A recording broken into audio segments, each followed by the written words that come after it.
2027 की जंग शुरू हो चुकी है और अखिलेश यादव ने खोल दी है सियासी बिसात। इस बार समाजवादी पार्टी का निशाना है महिलाओं का दिल, दिमाग और वोट। अखिलेश यादव ने बड़ा ऐलान किया, अगर सपा सरकार बनी तो गरीब महिलाओं को हर महीने 3,000 रुपए मिलेंगे। यानी 2027 में अखिलेश महिला शक्ति के भरोसे सत्ता की सीढ़ियां चढ़ना चाहते हैं। बेटियों की सुरक्षा से लेकर सम्मान और समृद्धि तक अखिलेश ने पूरी रणनीति महिलाओं के इर्द गिर्द बुन दी है। तो क्या यह महिला कार्ड बीजेपी के मजबूत गढ़ में सेंध लगा पाएगा? देखिए जनतंत्र टीवी की ये एक्सक्लूसिव रिपोर्ट।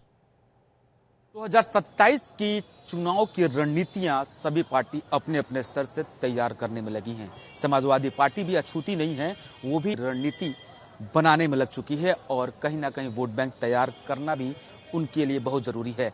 उन्होंने महिला वोट बैंक के लिए एक घोषणा कर दी, जो कि बहुत बड़ी घोषणा है। उन्होंने स्त्री सम्मान समृद्धि योजना की घोषणा की है कि 27 में जब भी विधानसभा चुनाव होगा, अगर समाजवादी पार्टी जीतती है तो स्त्री सम्मान समृद्धि योजना लागू करेगी, जिसमें गरीब महिलाओं को 3,000 रुपये महीना वो दिया करेगी।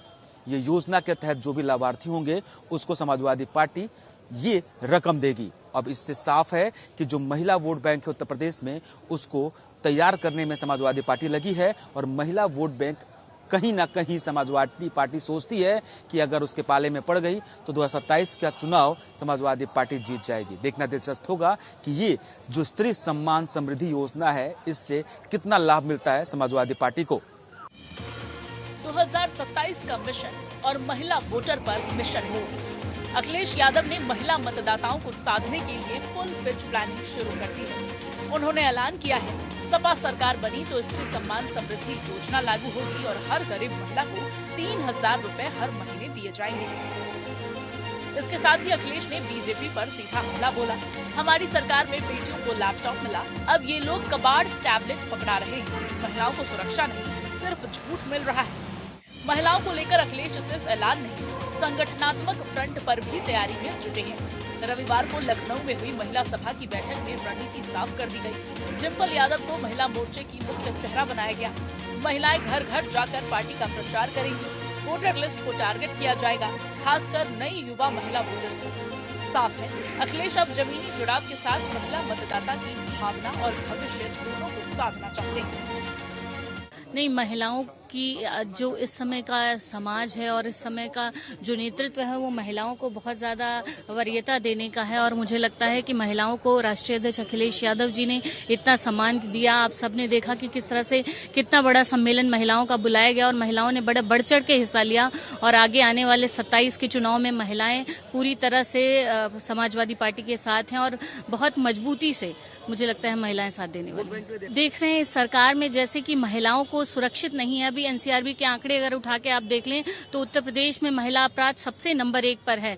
इसी तरह से महिला हर जगह सताई जा रही है। अगर आप दलित और पिछड़ी महिलाओं की बात करें तो जगह जगह उनके रेप हो रहे हैं, उनको कोई न्याय नहीं मिल रहा है। इसी सबको बात लेकर हम लोग क्षेत्रों में हैं अपने और यही बात आगे चल के 2027 के चुनाव में हम सबको हेल्प करने वाली।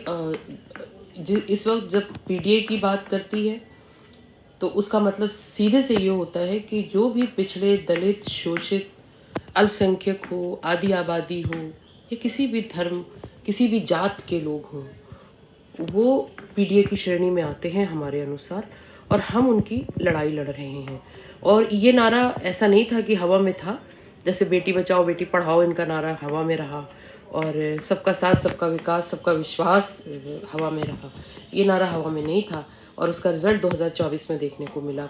इसी तरीके से अगर महिलाओं की बात करती है समाजवादी पार्टी तो पिछली जब हमारी सरकारें रही हैं, जब रही हैं तो हमने महिलाओं पर, बेटियों पर विशेष ध्यान दिया है। 2022 के आंकड़े बताते हैं कि उत्तर प्रदेश में महिला वोटर एक निर्णायक शक्ति बन चुकी है।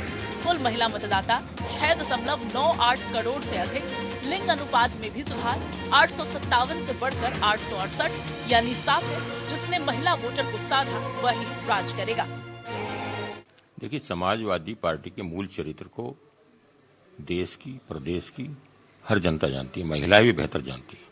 महिलाएं जानती हैं 2012 से लेकर 17 तक वो कुशासन, वो गुंडाराज, वो जंगल राज जो प्रदेश में हुआ वो किसी से छिपा नहीं है और जहां तक उनकी घोषणाओं की बात है, उनकी घोषणाएं भले ही कुछ हों, पर उनका अपना जो हिडन एजेंडा है वो परिवारवाद है।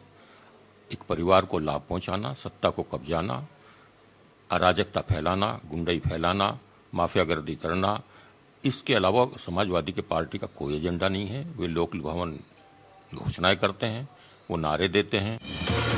अब मैदान तैयार है। एक और अखिलेश यादव की 3,000 रुपए वाली स्त्री सम्मान योजना, दूसरी ओर भाजपा की बेटी बचाओ बेटी पढ़ाओ की ब्रांडिंग। सवाल ये है कि 2027 की सत्ता की चाबी क्या वाकई अब महिला वोटर के हाथों में है?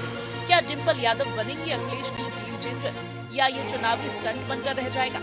अखिलेश यादव ने बड़ा दांव खेला है, न सिर्फ वादे किए बल्कि महिलाओं को पार्टी का चेहरा भी बना दिया। अब देखना है कि 2027 में ये महिला कार्ड सपा के लिए गेम चेंजर बनता है या फिर बीजेपी का गला और भी मजबूत हो जाता है। राजनीति अब सिर्फ मुद्दों पर नहीं, चेहरे और भावनाओं पर लड़ी जा रही है और इस बार दाव पर है आधी आबादी। ब्यूरो रिपोर्ट, जनतंत्र टीवी।